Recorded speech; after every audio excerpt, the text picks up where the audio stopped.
Anong mensahe ang kailangang marinig ng mga Capricorn mula August 18 to 24, 2024? Pwede nangyayari na to o mangyayari pa lang. Kung hindi man para sa inyo tong magiging reading, baka para sa someone na malapit sa inyo o sa someone na makilala niyo mismo. Baka may lumabas na gender mamaya, gawin niyo na lang energy, masculine at feminine energy.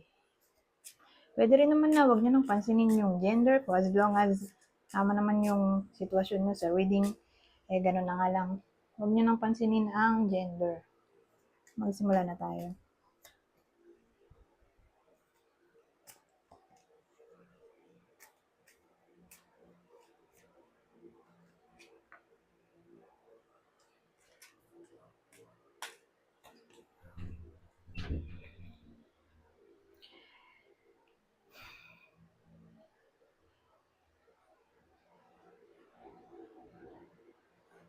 So, ganito ang sitwasyon dito. Mukhang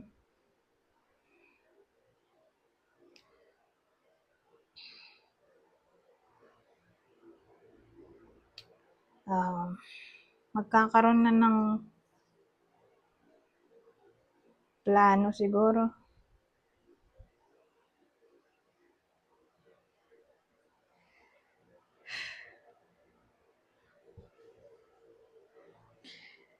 Developing a plan, parang ganun. Kakaplano na yung iba sa inyo na magpatawad sa someone na arrogant. Ito, arrogant, reckless, hyperactive, the devil, overly confident, loud, show off. O sa someone na pawala-wala sa buhay ninyo o ginost yung iba sa inyo.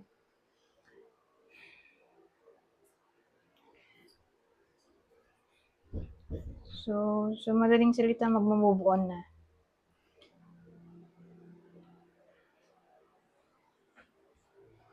Hindi naman necessarily makikipag-ayos na pababalikin yung taong to sa buhay nila, pero more like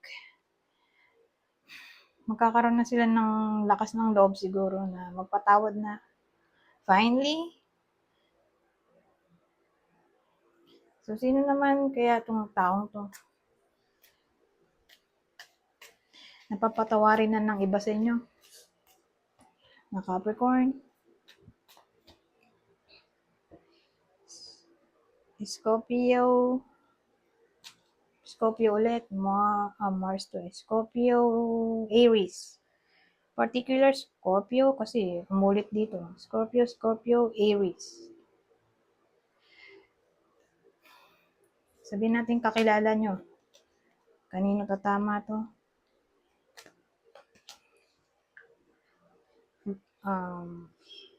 So again, kung di man tumama to sa inyo, ay baka sa kakilala nyo. Virgo, Aries. Parang ito lang. Aries, Scorpio. Ito naman, Aries. Pero kakilala to. Ito naman ang person nyo.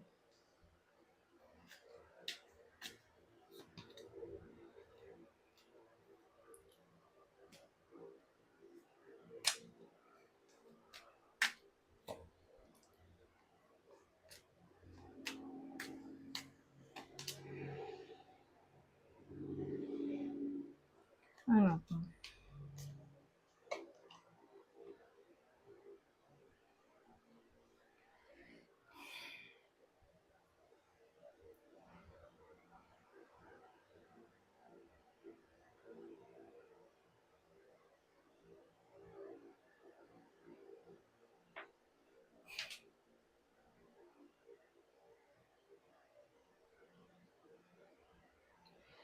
Well, ang dating sa akin dito, may something na para bang nagpapa-confuse sa iba sa inyo dahil sa baliktad na Ace of Swords.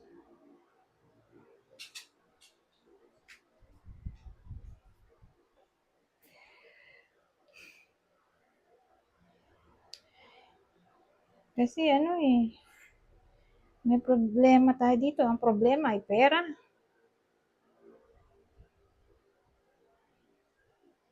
Para bang kinakalbaryo yung buhay ng iba sa inyo.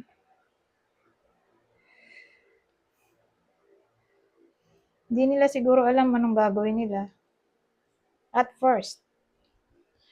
Dahil solution din naman to eh. Kung ganyan. Kung ganito, di mahanap ang solution, hindi pa ma-solve.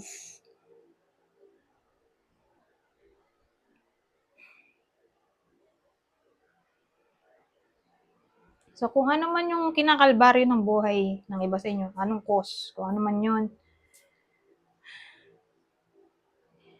ang gagawin nila ay aalis sila sa sitwasyon na magulo. Iiwan nila yon. So, sabihin natin,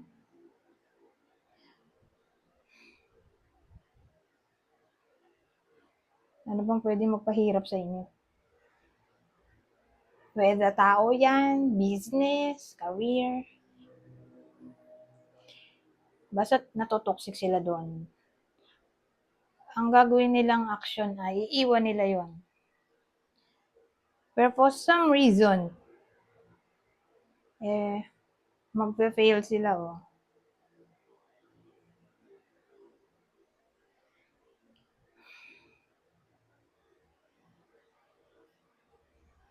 So, sa madaling salita, hindi nila maayos yung problema. Although may gagawin naman silang action, pero walang mangyayari dun sa action na yun. Wala naman ibang tao dito, kundi kayo lang. Pero pwede rin naman ibang tao, no?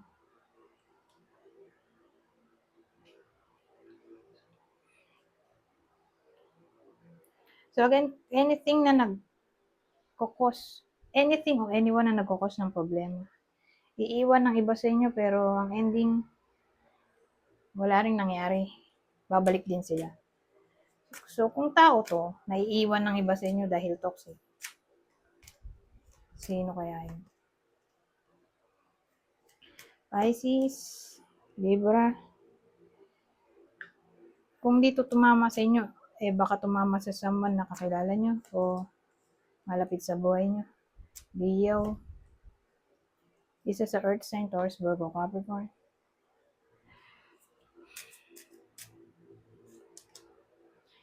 So dito may house tayo. At serve. What?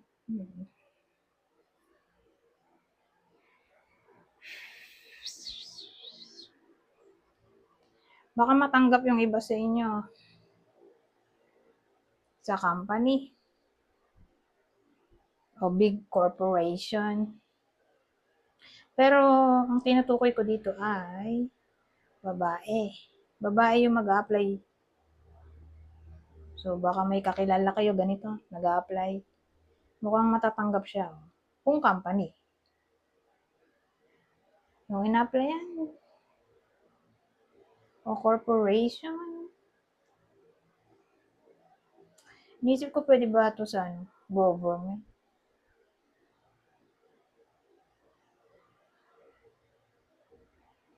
Doon lang sa company, corporation.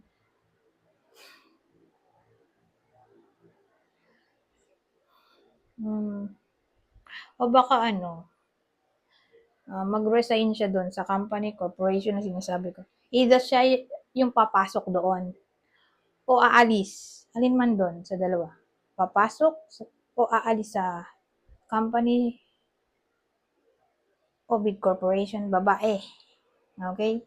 Babaeng empleyado yung sinasabi ko dito. Kasi pwedeng mag-resign siya eh. So may iba na mag-resign, may iba na mag-apply. Case to case basis. Kung di man kayo to baka someone na kakilala nyo o malapit sa inyo.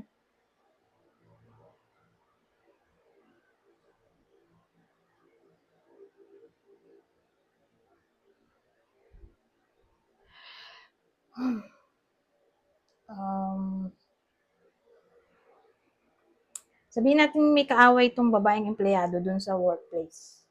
Baka maayos pa yan.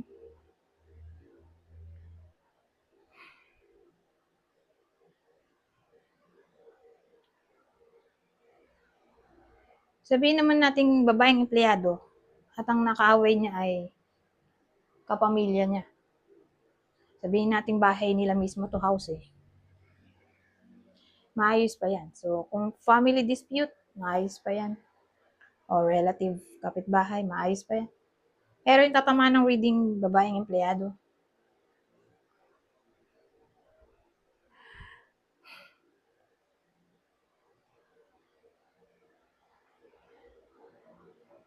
wala nang maisip. Kuha pa tayo ng iba.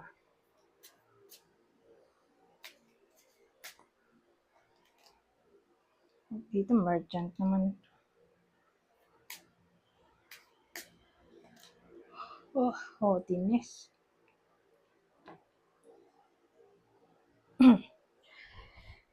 So, sa case na to, may someone na employer. Kanina ano servant, babae, di ba? Ito employer. Employer naman. Parang boss. So, yun na nga yun, employer. Baka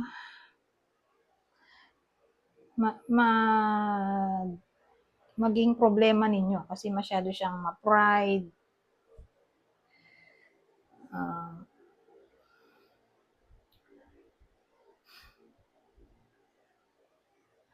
Believe sa sarili. Ano pa ba? Para siyang mala-narcissist eh. So, expect natin na yung iba sa inyo ay baka maka-encounter nga ng boss na mala-narcissist o baka ganito na talaga ang boss nila.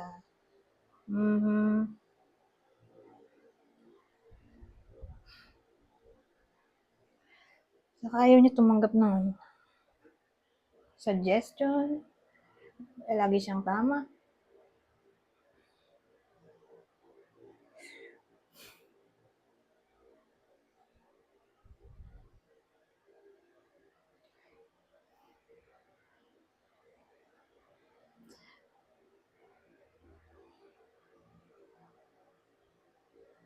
O baka may someone dito na businessman, businesswoman ay mag-abroad.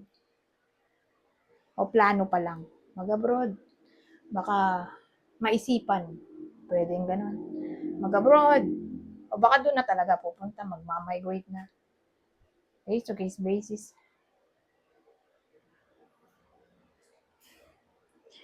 Yung iba naman sa inyo baka mag-business at ang business ay tungkol sa beauty products o cosmetics.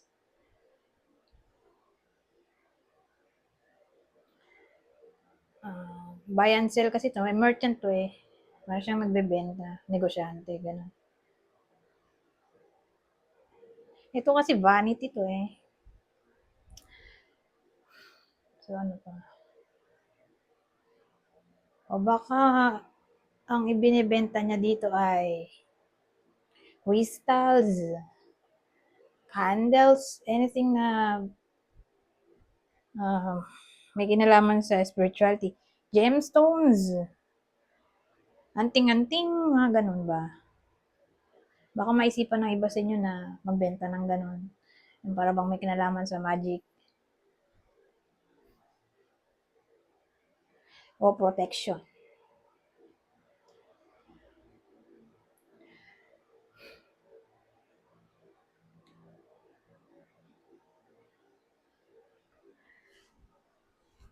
O business trip siguro to. Sa malayong lugar, parang abroad. So, case to case basis, kunin nyo lang yung info na sa tingin nyo ay para sa inyo o applicable sa inyo.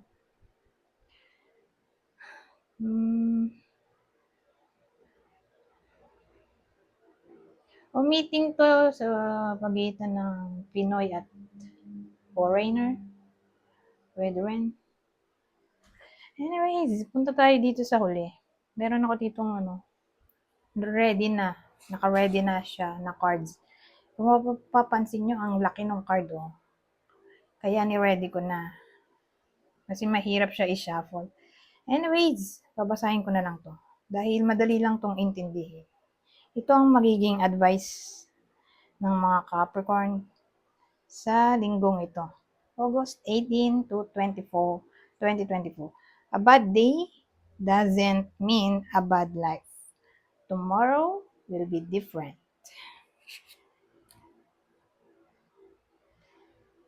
You've been doing a great job considering all you have been up against. You are capable. You can do this. Anyways, hanggang dito na lang. Goodbye for now.